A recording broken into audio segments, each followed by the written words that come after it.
Hello, Justin and Chris. My name is Chris McGatt, and I work with Coldwell Banker Real Estate. We're a division of a company called Realogy, and I wanted to give you a quick overview of what we're looking to do and see if we might be able to get something put together. Like I mentioned, I work for Coldwell Banker. I actually run the company-owned stores of Coldwell Banker in Colorado. In Colorado specifically, we have about 1,200 agents, about 100 staff members, and we'll sell about 10,000 homes per year.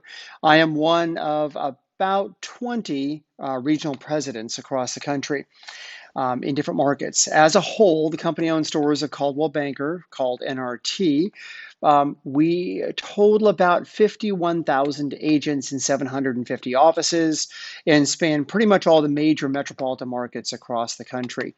About 3 years ago, I began an additional role within the organization where I was focusing on the value proposition for all of our agents across the country, not just in Colorado. And we came up with this sort of underlying belief, if you will, that everything we do at Coldwell Banker, every decision we make is based on one simple principle. And that principle is, how do we help our agents and our staff members live an exceptional life? And that really means different things to different people. But by and large, we do that, I would say, better than anybody else in our collective markets by focusing on our four core values, something we created during this process. And we call them production power, coaching to confidence, wealth builder, and a culture of awesomeness. The idea behind those is, if an agent's looking to either become more efficient, maybe they want to sell more property, we really focus on production power elements. If they're looking to grow their sales or business development skills, well, we do that inside of our coaching to confidence bucket, if you will. And then for our agents that are looking to grow their wealth, get a handle on their personal finances, that really falls inside of that wealth builder commitment or bucket. And then finally, a culture of awesomeness, just creating an environment that's supportive, collaborative, and fun. So I want to focus a little more on this wealth builder piece because it's something that we've been working really hard on, and it's quite elusive for our industry. My understanding, Chris, is that you are formerly in the mortgage business, real estate industry, so you know some of the sad and true facts that are out there. Our National Trade Association, the National Association of Realtors, has done a lot of surveying over the past couple of years, and here's what they've discovered. They've discovered that the average age of a realtor in America is 58 years old. They also discovered that in the next 10 years, 50% of all realtors are intending to retire. And that's especially hard for a company like us because we have a lot of high producing agents, which demographically are the older agents. But here's the most sobering fact. It's just remarkable. When NAR did their surveying, they surveyed a number of their agents, and they determined that if you set aside their personal residence, the average net worth of a real estate agent in America is a hair under $10,000. So we wonder sometimes why our agents are so stressed out, why they're so frantic, why they're so desperate. And in many cases, I think it's because they're reaching retirement age, they're contemplating retirement, and they don't have any retirement. So that is why we at Coldwell Banker created this idea of focusing on Wealth Builder as one of our initiatives. So moving fast forward, last year, myself and a team of people put together a curriculum called our Wealth Builder Expo. And we delivered 9 of these across the country, from LA to Philadelphia to Minnesota, Colorado, and markets in between. And it was a test. It was a full day program. And the program was really designed to create a one-day experience for agents to be able to focus on their personal wealth and their health. And we got great reviews from it, but we learned a lot as well. Here's the general agenda. We had one person act as an MC for the day, and she did a program called Focusing on What Matters to You. And that was our opening session after the local operating president did a 15-minute open to the day. After she did her piece, she emceed the rest of the speakers, and we had really good speakers. We had a woman talk about personal finance and the commitment that it takes to get a handle on your personal finances. We had a 45-minute session on buying your first or next income property. It's amazing. We're in the real estate business, yet so few real estate agents own income property. So we had a conversation about that. We also had a top tax accountant come in and talk about tax strategies for the independent contractor. We broke for lunch. We came back in. We talked a bit about the importance of having a SEP retirement account and how to make that easy. We had someone come in and talk about the power of Social Security and how to manage that better for the independent contractor. And then we had an individual come in and talk a little bit about making sure that you are healthy enough to enjoy your retirement.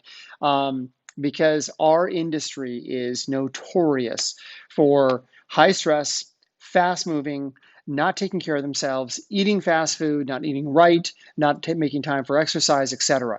So as a full day program, it's free to our agents to attend, or maybe we charged them $10 and provided lunch, but ultimately free for the agents. And then we thought it would be good to have a follow-up series because what we realized was it was just so much information for one day that no one could fully digest it. So we had three of those trainers create a follow-up program. In some cases, it was every 2 months for 6 months. In other cases, it was just a couple of sessions. But the idea was only people that were invited, that actually attended our Wealth Builder Expo, could attend the follow-up series. So in a nutshell, that's what we put together. In those 9 sessions, we averaged anywhere from 200 to about 800 attendees. We seem to be attracting about 30% of our agent base in a given marketplace, which is low, but I think that money is a hard topic for people to talk about or to listen to. We learned that the full day was too long. We learned that it was too much content in one day. We learned that people wanted more depth. So I got together with my team and we decided to go to a half-day format, but then that got shelved based on coronavirus. So here's what we're thinking. I just had a meeting with my team, and our thought is to take 3 of the hottest topics. One being personal finance, debt management, right up your alley.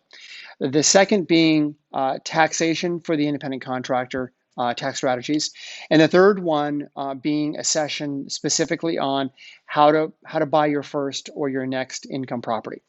And we thought we'd take each one of those topics and make them a standalone webinar and spread them a quarter apart. So do one this quarter, another session the next quarter, and so on. And then what we thought we would do is have a follow-up series. So if let's say we kicked off with yours, and let's say that's on personal finance, debt management, understanding, taking control of your finances, getting your head on right about creating wealth in your life. Let's say that's the topic. And let's say, Chris, you deliver that topic for us. We would do it virtually, not in a physical location. That's a big shift for us. We've always done physical locations. But we could also then open it up to more of our agents, which we think would be great. And then we would do that one session, and maybe it's 45 minutes with 15 minutes of Q&A. You know better than I do about how to structure that.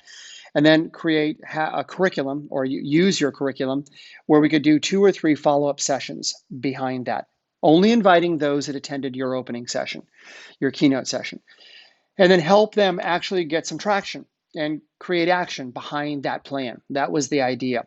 And then when that was done, we would have maybe a continuation for those that wanted to dig in deeper. That may be for a fee where they could carry on and pay to carry on with you. And then we would ramp up our next session, which would be, let's just say, tax strategies for the independent contractor. You guys wouldn't do that. That would be a different provider of service. We do a similar format around that. So that's kind of our idea. That's a bit of the history, what got us here, our commitment moving forward, what we want to accomplish. So I want you to have that background to be able to create the solution for us in that space. I know, Justin, you gave me a proposal. I appreciate that, but maybe having this background might give us some more context. So if you could listen to this, I know your time is very precious, very valuable, but I think it might create a starting point for us to have a conversation about what we could really do in depth in that keynote piece, what a follow-up might look like. You may say, no, it shouldn't be 3, it should be 1, it should be 2, or it should be 6. I don't even know. But I know we've got to solve for this. Our agents deserve it, and we're committed to making it happen. Budget's obviously a really important thing for us, especially right now. Our business has just dropped off a cliff, as you probably can read and know, but we'll figure out a way to make this work. So thank you for your time and your interest, and let's plan a quick call as soon as you have time to review this and give it some thought. Thank you again.